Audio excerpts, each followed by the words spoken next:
All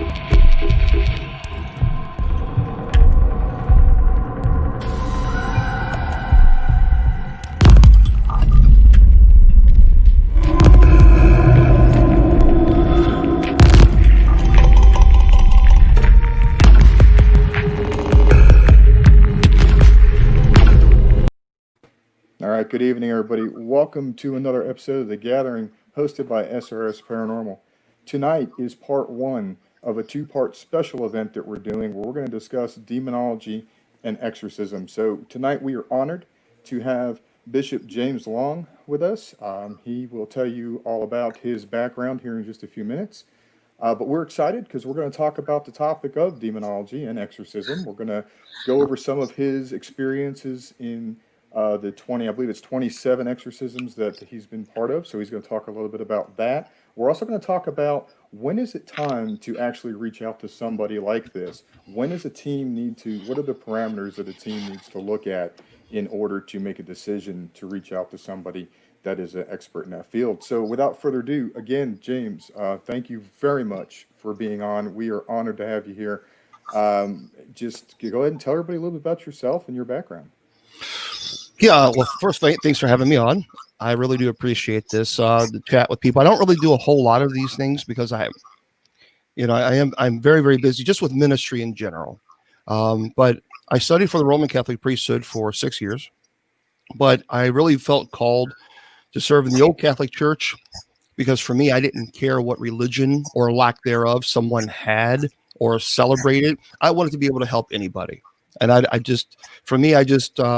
that's how I live my life. I just don't discriminate based on age, race, sexual orientation, religious status. I mean, that's not important to me. What's important is to help people.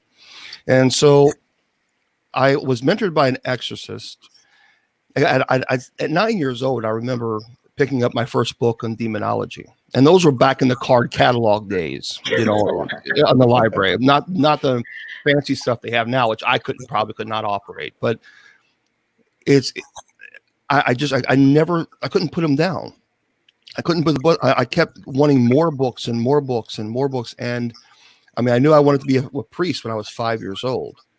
Wow. So it grew from there. And then I was, as I said, I was mentored by an exorcist, and I never really quite understood what the ministry it really truly entails until you're actually doing it. And as of today, I've done 29 exorcisms on people who are violently possessed. And 25 years ago, I didn't want to go public with my ministry. I wanted to stay quiet because actually, in real life, I'm painfully shy and very much to myself. And so, Breyers-Grigg, if you know anything about personality traits, I'm an INFJ, and that's an extreme INFJ. But when I put on this, it becomes Bishop James Long. But really, when all this is over, I very rarely ever do any type of public anything. I mean, I just don't. Because I've always been like that my entire life. But anyway, so interesting. Yeah. So are you an introvert also? Extreme introvert. Yeah, and even when I do paranormal conferences, it really is an extreme anxiety level for me because I'm such an introvert all my life. Even as a child, my parents, you give me two sticks and I can entertain myself for days. And true, I was just like that. But I've always been like that all my life. And so I didn't want to go public with my ministry. I wanted to stay private. But people were telling me, James, there's really no clergy. There's no Catholic clergy besides, I think there's one, a bishop who was elderly, but he didn't really take a lot of cases. And so I went public with the ministry, and it's been a roller coaster since. All right. So what is, I guess one thing I think I would like to clear up for myself, and I know that there's probably some misconception about this. There are unfortunately people that think because they read a book, that makes them a demonologist. Would you care to kind of explain the importance of being an actual person of the cloth and why that's important for demonology. And I may be phrasing that question wrong, but I think you know what I'm saying, because you Yeah. see all these people that to me claim to be demonologists, and I don't think they can be unless they have really taken the vow and understand what you understand. So would you touch on that a little bit? And I hope that's a fair question. It is a very fair question. And actually, what concerns me greatly is that, especially, I guess, so many people who claim to be demonologists, they don't know the difference between a demonologist and exorcist. And that is a very concerning issue for me, because if you're a demonologist, you should know the difference. And there's so many people within the paranormal community now who claim to be a demonologist, and they're performing the solemn ritual. Well, a demonologist has no business performing the solemn ritual. No business at all. And that is actually from the rubrics of the solemn rite itself. So that's not my rules. Those are the rubrics of the actual sacred ritual itself. So an exorcist is someone who is ordained, who has valid training or the solemn rite of exorcism and demonology. That is an exorcist. A demonologist is one who has had primary research. In other words, boots on the ground, who have actually had cases and not just read about them. That's Right. not a demonologist. That's a person who can tell you about demonology. A demonology is someone who actually goes into cases. They know what to look for. They know what signs to look for, and then they contact an exorcist if that's warranted, such as the minor rite of exorcism, or certainly the solemn rite. So there's a big difference between the two. And I'm glad that you touched on that, because I think I've seen a lot, and somebody's actually Jennifer is asking what exactly is the difference. Jennifer, do you mean the difference between the solemn rite or the basic rite? What is the exact question? Um, so anyhow, while she's waiting for her answer to pop back in there, I'm glad you touched on that, because I mean I Yep. see this all the time. It's like people, these paranormal teams, and I'm not knocking any teams because everybody has their way of doing things, but you see too much of this. Every single Yes. place they go, there's a demon, and every single place they think they need to do some type of cleansing or ritual, and I think that that's a dangerous thing to water down. Like I said, when we were talking before the show, Bishop, in my 15 years, I've had some dark cases, I've had some negative cases, but I've never had a case where I've felt like I was truly in a situation where we were dealing with something demonic, or where somebody was being tormented by something that we needed to reach out to somebody such as yourself. So I'm really glad that you touched on that. Would you go a little bit deeper on that topic? Yeah, I think it is such a disservice, and it's vile. It's actually vile when teams go in and they really have no training in demonology, and they Yep. go in and they scare the heck out of the family owner. The family's already scared enough, and then you go into this family, you really do not have training. Let's say, and there's a lot. I'm telling you, this is really it is an epidemic in the paranormal community, because Absolutely. I'm the one. I get the phone calls from people who are saying that there's a team came in there, they're legitimately frightened, and immediately the team says, I sense a demon, I sense a demon. And all they're doing is just video it and then put it on YouTube so they can get likes. And they leave the family there thinking, okay, now what? And then these Yes. people perform rituals that they have no business performing, and they make the whole entire situation far worse. So that is becoming a real serious problem. When I started in the paranormal community, there were very few, and I believe in psychics. Let me say this, but there were very few psychics on team. Now there's a psychic on every single team. There is a demonologist on every single team performing exorcisms, which they have no business performing. It just seems like we've crossed the boundaries. We've crossed the lines of just basic ethical standards. But that's Absolutely. that's my spin.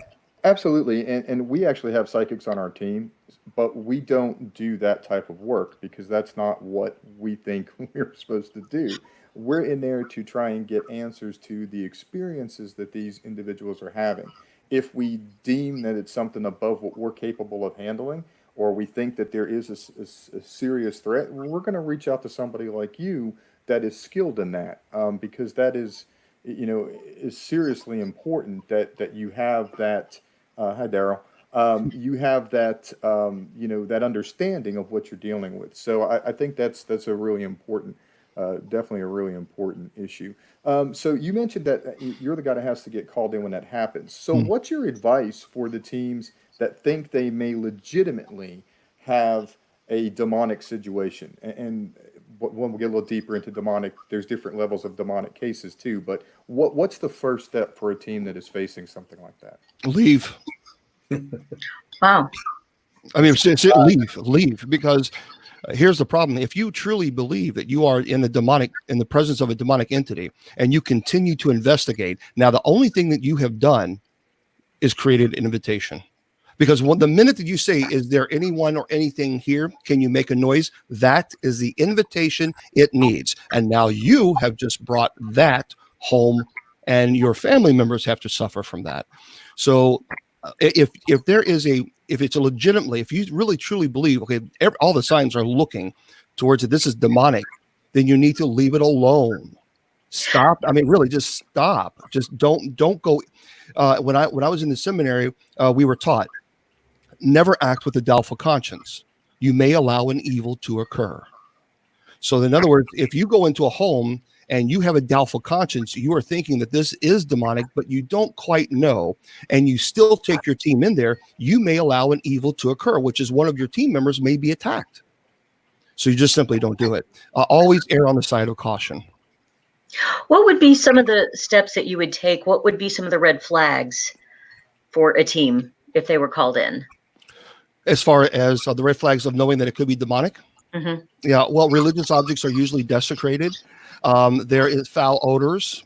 Now, I was a chaplain for the police department, and unfortunately, oftentimes I would go in after a person has committed suicide, and that smell never leaves. It's always there. But it is a really foul smell.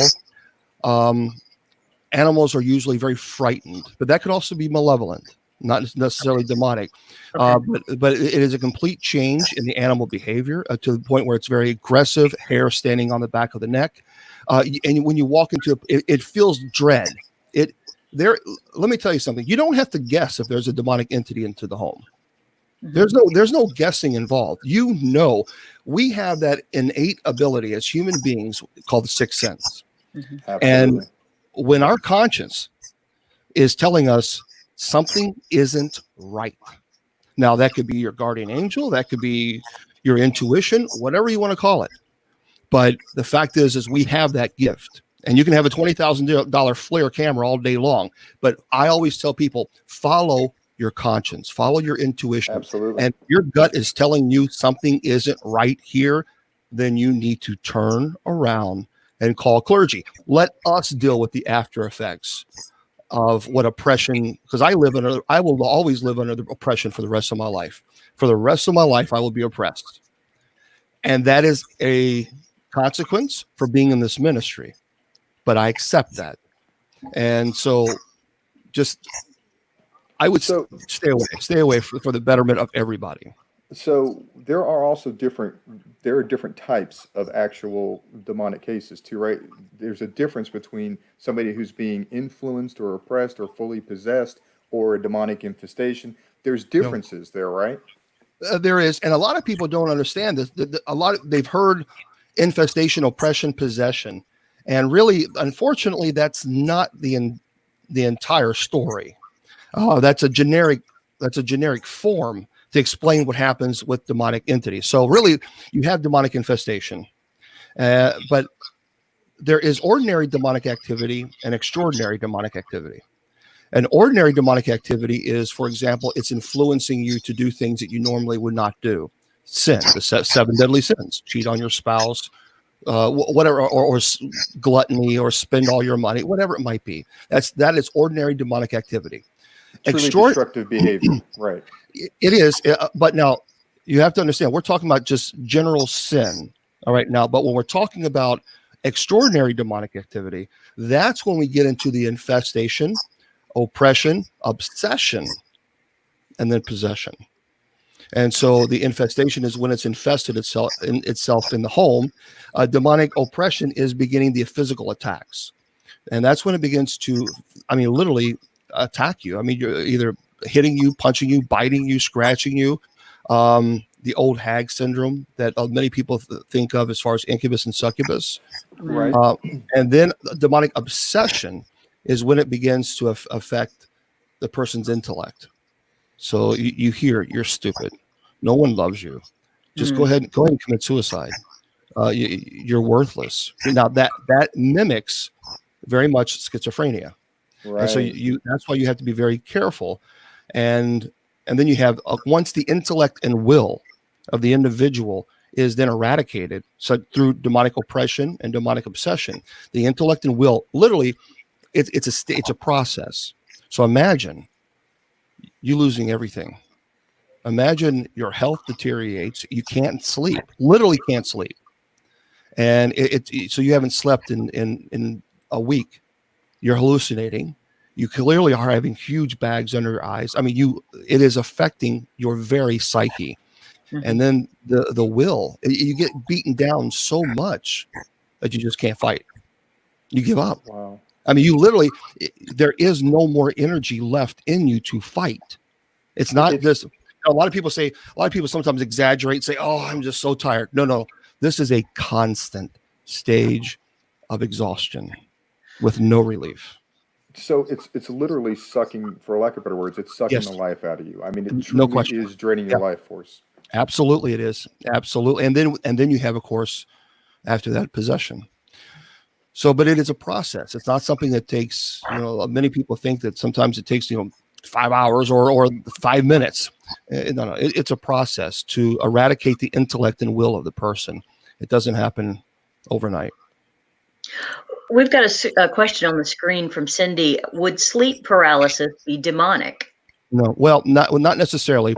Intermittent sleep paralysis are considered ISP can be a neurological condition, and so if you have ISP or intermittent, I would strongly suggest that you go speak to a neurologist. That's number one, because that can be a neurological condition. It can also be a sign of narcolepsy. And so there are several health issues that come with ISP.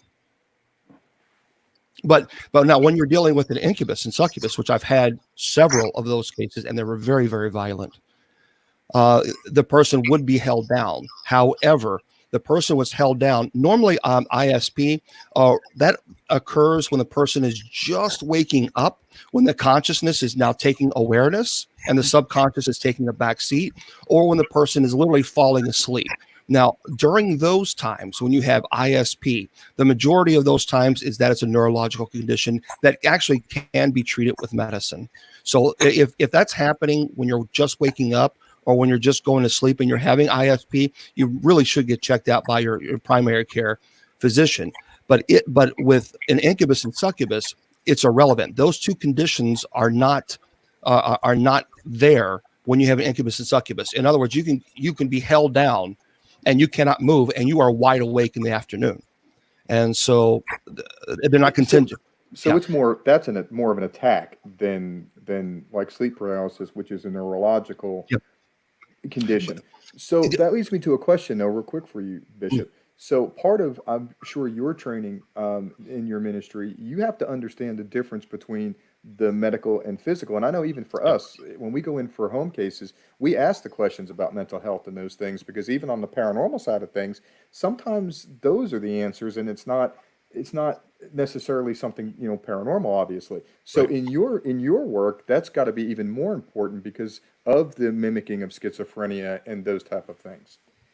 Yeah, and you have to be very, and that's why people who perform these rituals on individuals without having a psychological evaluation should be thrown in prison. And quite honestly, I really do mean that. And I don't care who you are. I don't care if you call yourself a pastor. If you're performing exorcisms on people who claim that they are possessed or hearing voices, and you perform an exorcism on them, you should be in prison, because that to me is one of the most basic tenet of life, whether it be witchcraft or Christianity: harm ye none. And absolutely, the fact that these people are going out performing these exorcisms on individuals. For example, if you have someone with dissociative identity disorder, or multiple personality, and you perform an exorcism on that individual, you can create another personality. So you can split that person's psyche, and that could be irrevocable. The same Literally thing, doing more harm. no Literally question. making it much worse. Absolutely, literally. Well, when you're talking about multiple personalities, your brain is split, and these personalities are real to the individuals who are suffering from DID. These are not make-believe personalities. They are absolutely real. And you create another personality that could be in a constant manic state of possession. You understand that? Right, So right. you create now Jan, for example, and Jan always believes that she is possessed. And Or that is constantly being attacked or whatever the case may be, right? Oh, yes. wow. And so now you might have, let's say you have 9 personalities, and none of them have the belief that they are being possessed. Well, you just created a personality, a true identity. That's why it's multiple personality. That's why it was changed to dissociative identity disorder, because it's not just a personality. It is a true identity of a completely different person who has. There have been people who have DID where the different identities have different IQ, different gifts and talents, are able to do things that the other personalities or other identities cannot do. For example, you have one identity that could be right-handed. The other identity is completely left-handed. Oh, Wow. wow. And so you have to understand that you create this, or a person who is schizophrenia. You could put them in a manic state and they could commit suicide. So a psychological evaluation is required. That's the first thing is required. I will not discuss anything with a person. Once they say to me, I believe I am possessed, I no longer have a conversation with that person, because I never want to accidentally mislead them or make them believe that what they're saying is true if in fact they are suffering from a mental illness. So my next statement would be, the church requires that you have to have a psychological evaluation by a licensed psychiatrist, and that I will have to have access to those records and be able to speak to your doctor before I can continue this conversation. Wow. That is really, that to me is really fantastic news, because again, I'm not throwing off on anybody or TV or whatever, but there's this misconception out there, and it drives me crazy as just a paranormal investigator. Demon, demon, demon, demon, demon. And it's just I think it's rare. I mean, would you agree, Bishop? True demonic cases are a rarity. They're not on every street corner in every neighborhood on a regular basis that we're seeing every case is demonic. In 25 years, I have done 29 exorcisms, and I was showing Christina the other day. In 1 week, in 1 week, this is just 1 week.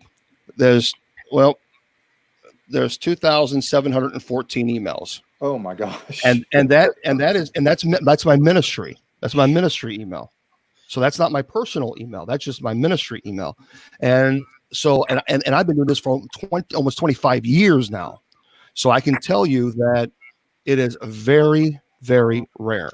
Now, demonic infestation is not as rare as possession, because possession takes a great deal of time and patience and effort, quite honestly. But demonic infestation, I have performed quite a few minor rite of exorcisms. So minor rite of exorcism, that is totally different than actual soul exorcism, right? So well, let me stop you there, because the demonic does not possess the soul. The soul belongs to God. The demonic possesses the body. The body, and okay. And so the person is fighting to live, because remember the intellect and will have been eradicated. So if I'm performing an exorcism on someone who is validly possessed, understand, and this is another thing that really truly bothers me, because you have people who don't do this, but the person already, their will is eradicated. They have no more energy to fight. They are already at a frail state. So during the 29 exorcisms that I have performed, I also require a team of medical experts who are there monitoring the vitals of the individual who is possessed, because the person could go into cardiac arrest or a stroke. And so I am legally liable for that. And if I am not crossing my T's and dotting my I's and making sure that this person is safe, I could be charged with manslaughter. And so you have to be very, very careful and you have to follow protocol. Because if you don't, then you could find yourself, forget behind bars. You could find yourself doing some serious damage or killing an individual, and that's far greater than the worry about spending life in prison. Absolutely. You have a question from Medium Sky Ray.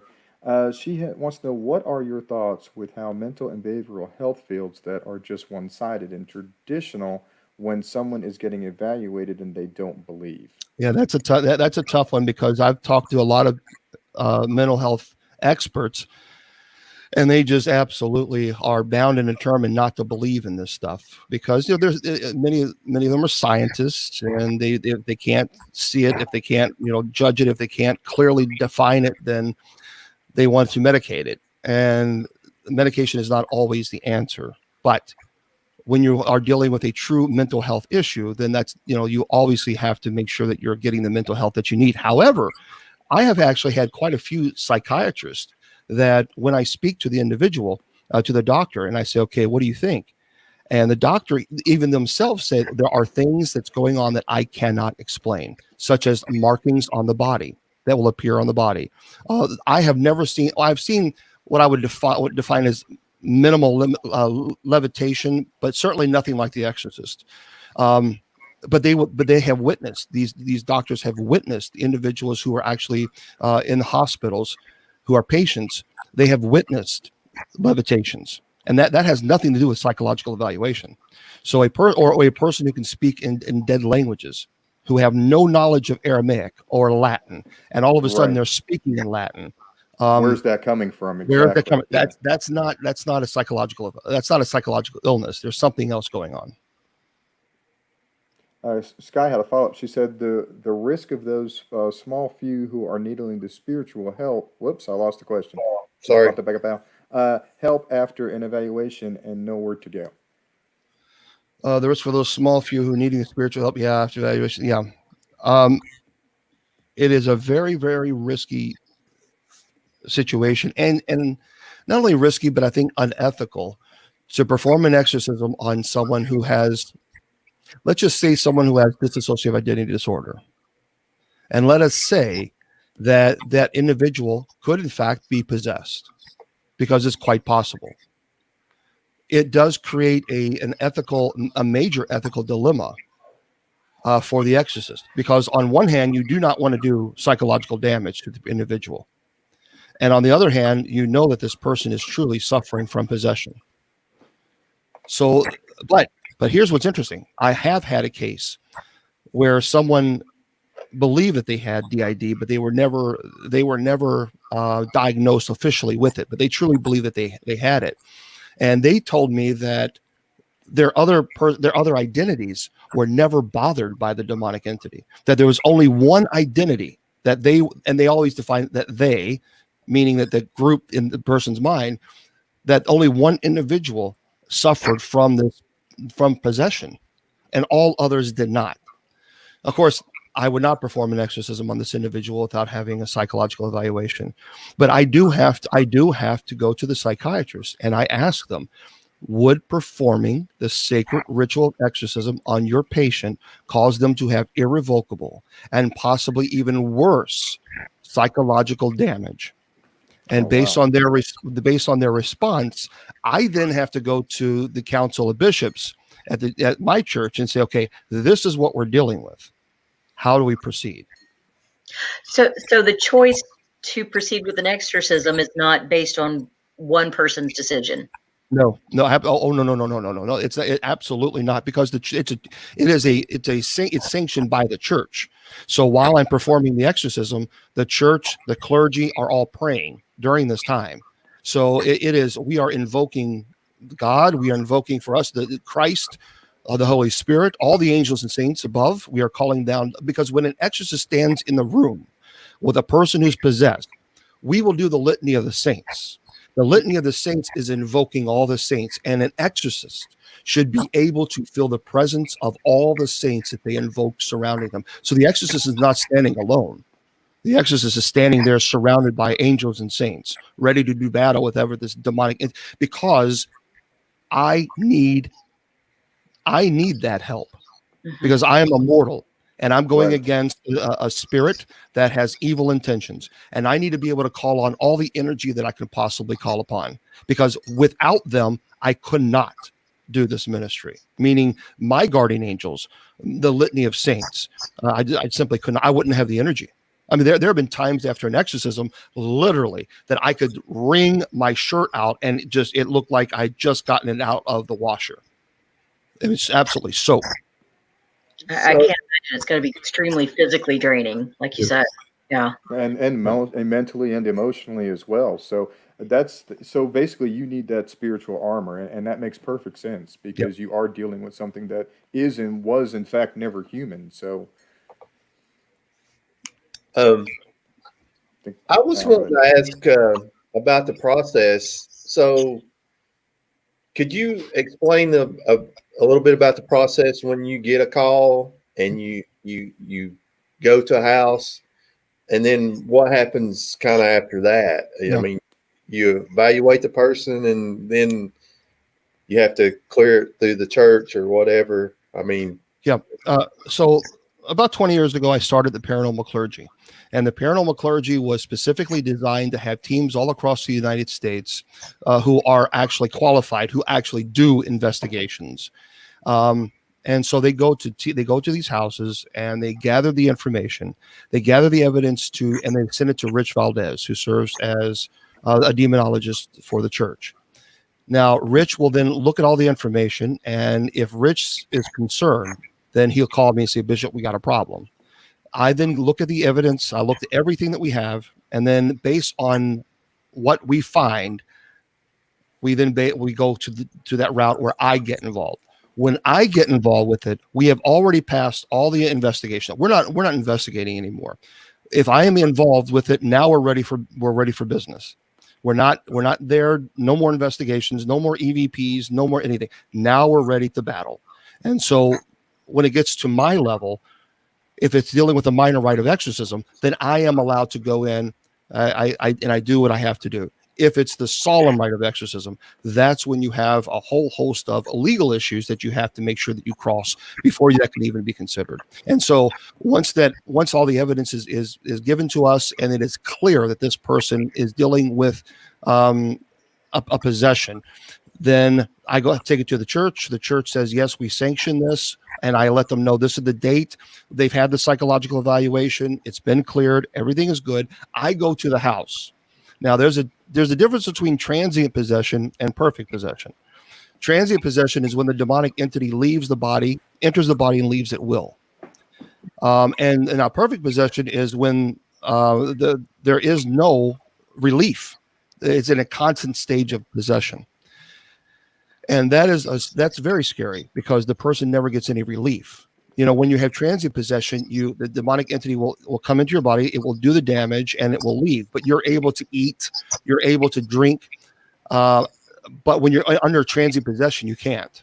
And same thing with perfect possession, you can't as well. And the reason being is because that's substance of life.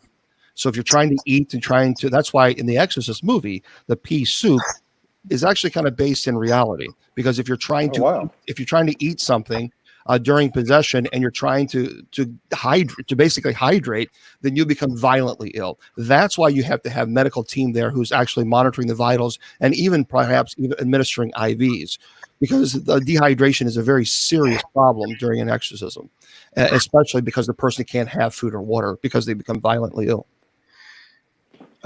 So I got to ask this question, and I know that those cases are personal cases, so I would never ask you to say anything that was, would give any details that are inappropriate. But are there times what is the success rate, I guess? Because I know that's a question that I've seen people ask. When you have to come in and do battle, how does that usually go? I mean, is your success rate there? Is it case by case? And like I said, without going too deep into a personal, what can you tell us about something that would explain that? Well, I think as far as the minor rite of exorcism, it's a lot more complicated. And the reason being is because sometimes you have to really dig and find out where was the invitation? When did that happen? Now, it could have been a pre-existing haunting. Someone could have placed a curse. There's many reasons that would cause a demonic infestation, but that's the hard part. And let's say that someone might have done something that they shouldn't have done, and they don't want to tell a priest that because they're embarrassed or because they feel guilty. And sometimes you have to pull the layers. Like, come on, you got to give me some information here, because I know there's got to be some reason. It's not just because. Right. And that's the hard part. But the possession, when you're dealing with, because it's so structured that there is no room for there is no room for nonsense, or there's no room for interpretation. It is what it is. There's the right. You follow it to a T. You do not have conversations with the demonic entity. You don't steer away from it. You can't be intimidated by it. You just have to stay very focused, because the minute that you lose your concentration is the minute that it will snap and grab a hold of you. And that has happened even the first time when I was the assistant. That happened to me. And we walked in, it was a girl, and we walked into her room, and she was just sitting up. She was just kind of looking down, and it was very cold in the room and uncomfortable, and it smelled putrid. It was terrible. And she just kind of started twitching her neck. And so the exorcist began to use the holy water, because those are sacramentals of the church, and he would do it. And literally I would see the scars appear on her body. She just fell right back down, and we continued the rite. And during the rite, I have to you check the eyelids to see exactly if the person is in a transient state or if they're in full possession. And as I lift the eyelids, it was solid blackness. It was a blackness that it looked almost like it was a mirror. I could see my own reflection, and I didn't know at that. It was just, the only way to describe it is it was complete void of hope. It was like a predator. It's like looking in the eyes of a predator. There's no love. There's no compassion. It's void, emptiness, death. And I couldn't move. I literally could not move. I was stuck. And fear began to overtake me. I knew that I needed to stop, but I couldn't move my body. It wouldn't work. So the exorcist grabbed me by the collar. He did a deliverance on me, and we continued with the rite. But that blackness is something that you can't ever. I don't know. I can't ever describe it. It's only an exorcist will understand what I'm saying. It really is a void, and it almost like it's like it wants to bring you into that voidness. It wants to bring you into that reality, and I was certainly going there. There's no question about that. So it was actually trying to pull you in. No question. As well. No question. No question. So you got a question that popped up. It said, "Why would a spirit or demon latch onto you or follow you? Is it a spiritual awareness or a weakness?" And that was from Cindy. No. And what's surprisingly is that no one has ever said this, but I was in prayer, and because I got very angry with an incubus case that I had, because this incubus case attacked a 68-year-old woman, and I truly loved her. I developed such a deep, profound love. She was like a grandma, she just, I don't know. She was just a very special woman. But what she went through was she was ripped apart in her private area. She was ripped apart in her anal area. She was actually in intensive care when I got involved. And actually her doctor, along with her brother, contacted me and said, "We don't know what's going on. There's something else happening." And so she would describe them as bed walkers. And she would literally be in bed reading, and then she'd be held down, and she described them as 3 small dogs walking slowly towards her. And she knew that she couldn't move. There was no way. And she knew what was about to happen. And she was violently assaulted. And so, but I worked with her for 3 years, and I was very angry. I was in the chapel, and it's like, why does this happen? Why do you let this happen? Why her? And it just, a peace kind of come over. It just a very peace and calm. And I just learned on that day that the reason demonic entities attach themselves to us or attack us is because that's the only way they can hurt God. Mm. Oh, wow. Because how do you hurt God? By hurting the ones he loves most. That makes a lot of sense. Yeah. And it was at that moment that was like, okay, now I'm really ticked off because now these things are using us as pawns and trying to hurt God. It's like, okay. Well, it just kind of gave me a peace, because I'd really been struggling with that. Yeah, it's I had the pleasure, and most of the team did. I think actually all of us in here sat in at Mid South on one of your lectures. And if anybody out there is ever at an event where the bishop is speaking, I strongly encourage you to sit in on his lectures and listen to the stories. He shares some very difficult things to sometimes listen to and see. And I think that what you were talking about may have been one of the things that you actually shared in the class we were in.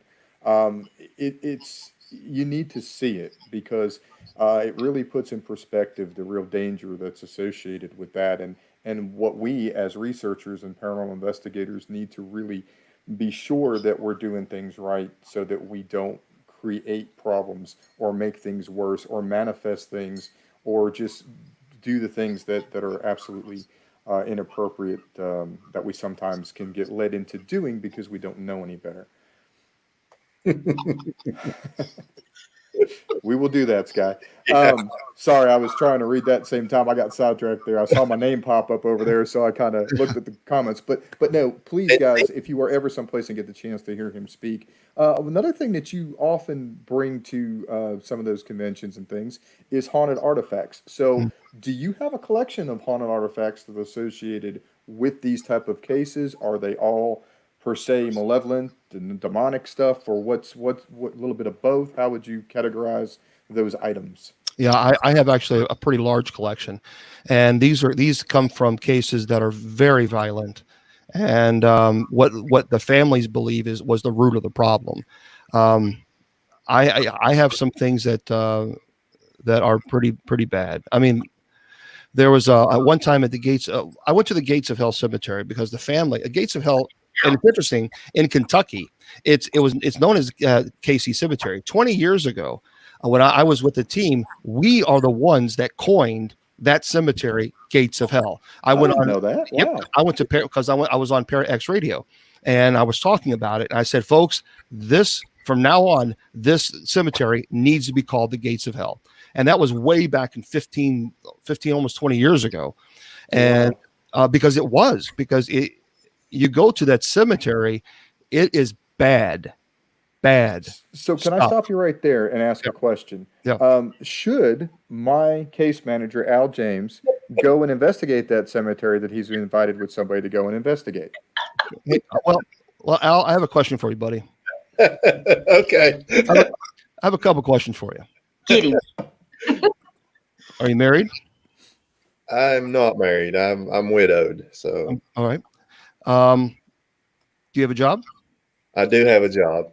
Do you have a house? Yeah. You prepare to lose them? No. Wow. Stay away. I'm telling you, this place is bad. It is really not a good place. And I tell people that legitimately. I really do. There are very few places that I will tell people to stay away from, and this is one. Literally, there on this cemetery, I went to. There's a thing called the Witch's Tree, which it really is a terrible name. I wish they wouldn't call the Witch's Tree, because I know many people who are witches who would never do the nonsense crap that these people are doing, and the sacrificing animals and all that. That's not witchcraft. That's Satanism. So there's a big difference. But anyway, at this tree, and there were many times there have been animals that have been mutilated there. I went there once. It was around midnight, and I was with some friends, and there's one way in, one way out, and it's surrounding us as a fence with trees. And the top of the tree started swaying back and forth, but there was no wind. There was no wind. It was dead silent. All the crickets were going. It was in the middle of summer, and the crickets were going. And then all of a sudden, the wind started. Nothing. It was dead silent. And the crickets were like really, really going crazy. You know, it was kind of annoying because they were so loud. We were trying to do EVPs because it's right out in the woods, basically. And when that wind started going, there was not one sound. And we saw shadows. I had to be 200, 150. I don't know. There were so many. We saw them running around, and they were encircling us. And so we all decided it's time for us to go. I mean, right now, it's time for us to go. All of us felt that. And we went out, and we turned around, and there's this tree right there at the entrance. And a friend of mine flashed that flashlight right at this thing. I don't know what this thing was. I don't ever want to see it again. But we all saw it. Every single one of us. It was a massive.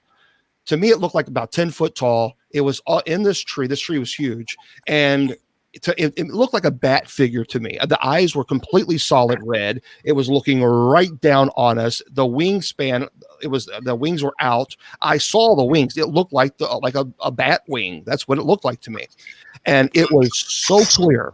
It was so clear that we knew that if we went any further, we were not going to walk out. There was no question about it. None. And all of us, when we left, we said, okay, don't talk about what you saw. Write it down, describe it. And we did all that. It was identical. The only difference is one person thought it was higher or taller than the other. Everybody else described it as exactly as it was. I have joked about going up there when we sat in on your class and you told us don't go there. The skeptic in me was like, I want to go there, and they're all like, no, we're not going there. So yeah, curiosity killed the cat. But he has been invited there since. I mean, legitimately invited. Honestly, if you're going to go, I would go. If you're going to go, I would go during the day out of respect for those who have been passed on. Right. I would not go do investigation. Seriously. And I was there one time doing an investigation, and me and my friend, we were driving back to my house, and we're on the expressway going 70 miles per hour. We were driving, minding our own business, just talking about what we experienced.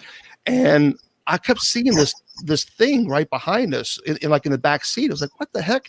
And we both looked around, and this little boy, I guess he's probably 9, 10, or I don't know, but he was a young kid in older clothing, just doing this, just listening to us, just listening to the conversation. Seeing a little kid in my backyard, I was like, oh my back. I'm thinking that we picked up a kid. But it was the crazy, and we both saw it, and I swerved, almost hit like a pile of bricks there. Wow. I slammed on the brakes on the emergency lane. We looked at it, and there was nothing there. There was nothing there. But we both saw him. I could describe exactly what it looked like even today. Yeah. I'll never forget it. Are you familiar with the Sally House at all? Oh, absolutely. Well, yep. I've talked to Deborah Pickman about it, and she's like, don't ever go there. Don't stay away from there too. So yeah, matter of fact, my team went there, and Bishop David Price, who is in Louisville as well, he went there, and we have a picture of him looking outside. You remember, if you're on the top floor, there's a window right there, and if you're looking out, there's nothing there. There's nothing that can stand, and we actually have a picture where it is this horned, massive figure on the outside looking right at us. I mean, you clearly see it. I would love to see that. I'll send it to you. I'll send it to you. They're not the real thing, right? Well, as you know, Bishop, that's Christina's specialty. She is a photographic analysis expert. It's what she does with our team, and it's something she is extremely gifted with. So I think that is her inner expert wanting to look at that photo and check it out. She can't stand it. Without question. Now, unfortunately, but this is not. It might take me a little bit of time because I have to go through all my thumbnails, or what do you call those? Not thumbnails, those thumb things. Thumb drives? Yep, there you go. Yeah. Told you. I can talk about demons all day long, but when it comes to technology. But anyway, unfortunately, my iMac crashed. Apple, get your crap together, or I'm performing an exorcism on Apple. It's literally. How is it that I have an iMac? The warranty expires. A month later, it crashes. So I get another iMac. 2 I months believe later, the term you're looking for, Bishop, is planned obsolescence. In other words, where they plan it to go obsolete for you. You're welcome. I have no doubt about it, because literally I had another iMac. Everything was saved on that sucker. Everything. I loved it. It was yes, this is I could do everything on it. Last month, the warranty expired. And what happened? When you know it, some motherboard or some logic, somebody, it died. It completely, I would have to buy a whole brand new one. So you got to be out of your mind. I'm not going to, the amount that it would cost to repair it, I could buy a brand new one. Yeah, it's ridiculous. That happened last year before Mid-South, didn't it? Yep. That was the other one. That was the second one. Yep. Hey, and we actually witnessed one of your little haunted artifacts blow up your laptop. We were in that class when that fire starter thing that you were talking about literally caught your laptop on fire. I mean, witnessed it with my own eyes. That was insane. Yep. And it does. That was actually what the poltergeist case. And the whole entire, this doll figure, the whole entire house burnt to a crisp. There was nothing left. The only thing on that stand was that doll, and it had some burn. You saw the little burns. Yeah. That was the only thing left in the home. Everything else was literally destroyed. And I can say, as 25 years as a professional firefighter, Al will back this up. It's very rare when a home burns up, because that's what I have my vacation scruff. But it is very rare when we have a house fire of that magnitude that anything survive it. Yeah, I've actually I would mention in houses where like a whole room and contents burn up, except maybe like a Bible, and that's really. I have seen a Bible. That is true. That's really neat. I mean, it's like protection over it, you know. Yeah, it was crazy, and I was talking about it. Of course, I think what was I didn't I put that next to the computer, and that's when the darn thing started catching fire.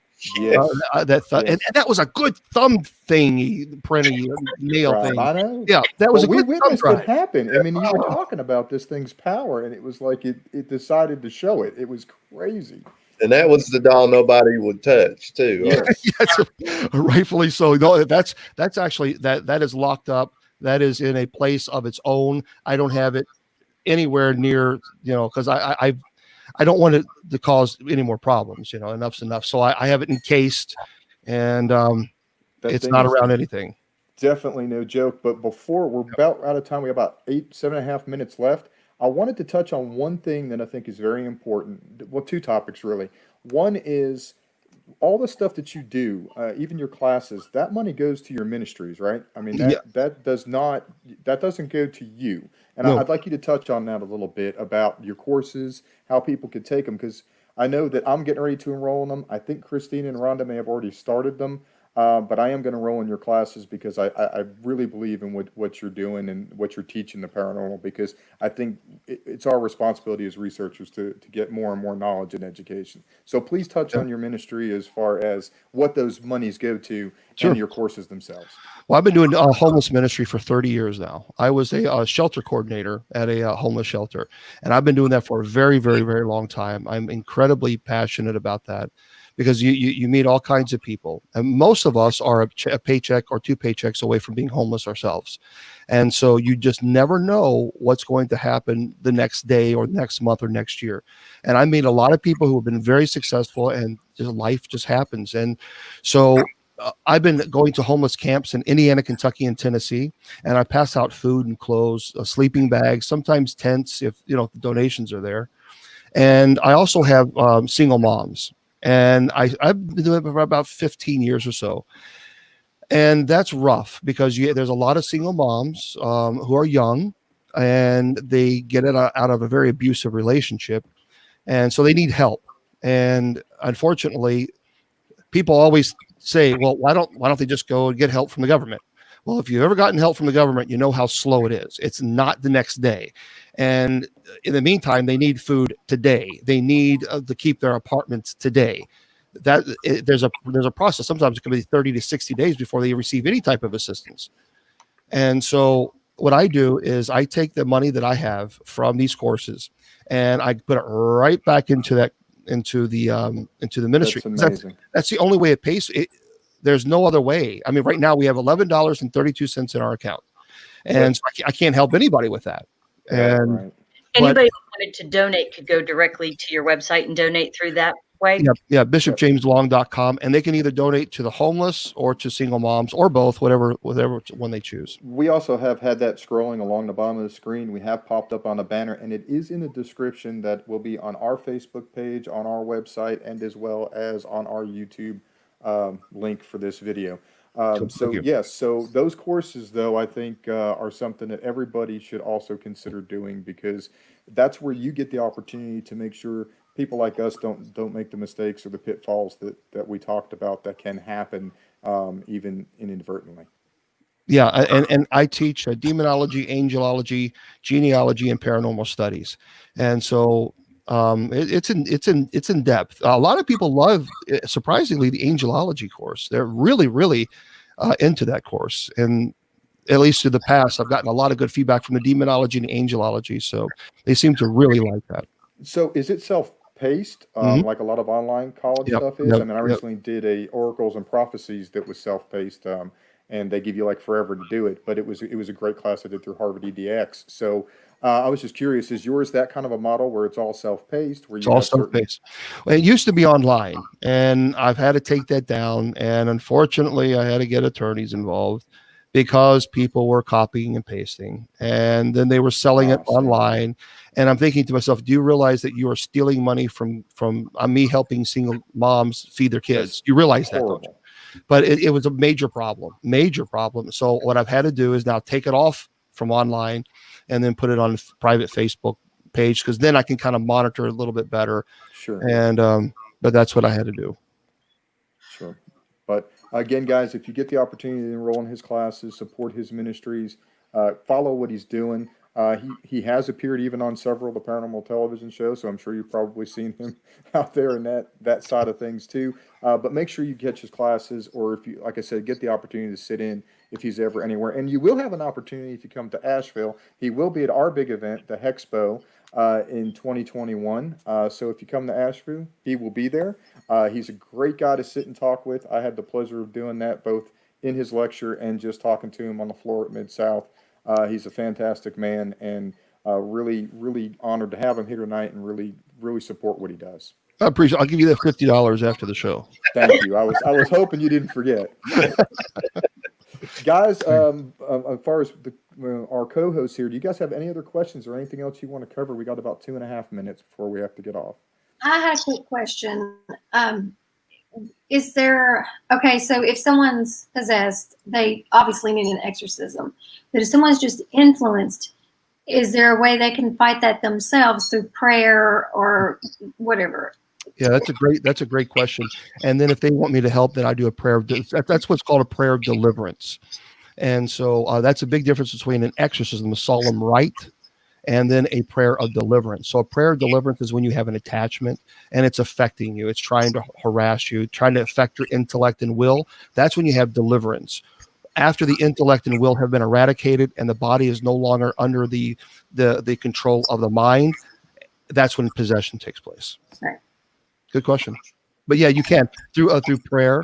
And one of the things is I never, ever have walked into a home and forced my faith onto someone else. I just don't believe in doing that. I have friends who are Wiccans, pagans, atheists, Muslims, Native American. It doesn't matter to me. In the end, love and compassion defeats evil, period. Absolutely. 100% agree with that. Al, Christina, anything real quick? I just wanted to say thank you for coming on, and I appreciate the ministry that you do for these, women and children and things like that. Thank you very much. Yeah, guys, that's about all we have time for. Bishop, co-host, if you guys will stick around when we go off air for just a moment, we can talk privately when we get off here. But everybody, thank you for tuning in to The Gathering tonight. This was part one of a 2-part series. Next week, we'll be on at 7, and we will have Father Casey Scruggs, who I believe was mentored by the bishop. He's going to come in and talk a little bit about some of his experience, and we're going to pick up this conversation next week for part 2. So please tune in next Thursday at 7. Thank you all for being here.